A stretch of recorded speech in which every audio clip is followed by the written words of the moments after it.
Nagaland Cabinet Minister and BJP Chief Temjen Imna Along expressed hope of resolving the decades-long border dispute between the two states near Mokokchung and Jorhat districts in Nagaland and Assam respectively. Along, who was in Moriani in Assam to attend an event, said that the issue should be resolved with peace, brotherhood and understanding. আসামত B আমাৰ super CM Hemanta ডাঙৰীয়া আছে তাৰ সদায় নাগালেণ্ড লগত বেছি cooperate কৰে আৰু তাৰ লিডাৰশ্বিপত এইটো প্ৰব্লেম সলভ কৰিবলৈ চেষ্টা কৰি আছে নাগালেণ্ডৰ ডাঙৰীয়া আমাক মষ্ট এক্সপিৰিয়েঞ্চ নিফিৰিঅ'জি আছে তাৰ লগত আমাৰ বাজপাৱৰ BLP লিডাৰ ৱাই পেটন আছে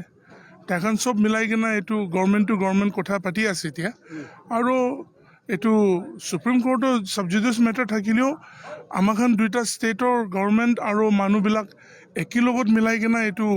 সলভ কৰিব পাৰিলে এইটোৰ পৰা ডাঙৰ কি কৰিব পাৰিব ষ্টেট গভৰ্ণমেণ্ট কোঅপাৰেট কৰি আছে বোথ সাইডছ আৰু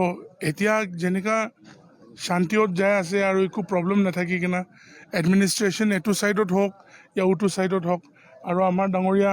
रूपज्योति कुर्मीदा आसे मैं आसे कथा पाती थाके और आमाखान डिस्काशन करी थाके तो ভাল পৰা হি এটো এৰিয়াত তো প্ৰবলেমটো সলভ কৰিব একদিন এনেকা আমাখান আশা আছে আপুনি কিমান হোপ কৰে এটো সলভ হ'ব আপোনাখান হোপ নকৰি নেকি এটো কাৰণে এটো হোপতি সব টিকা আছে না আশা আছে কেলে কলে নগা মানুহ হোক या আসাম মানুহ হোক এটো আমাখান সব একটা একেলগত থাকা মানুহ আৰু নাগালেণ্ড কি আছে আসামত পুৰা ওলাই কিনা আহা আছে আমাৰ ডাঙৰ ককাই আছে এটো তো আসাম আৰু নাগালেণ্ড মাজত একো এনেকা ইস্যু নাই কি সলভ কৰিব নোৱাৰিবলে Along later took to social media to laud the Assam CM and hailed him for playing a pivotal role in fostering brotherhood and promoting unity amongst the northeastern states of India.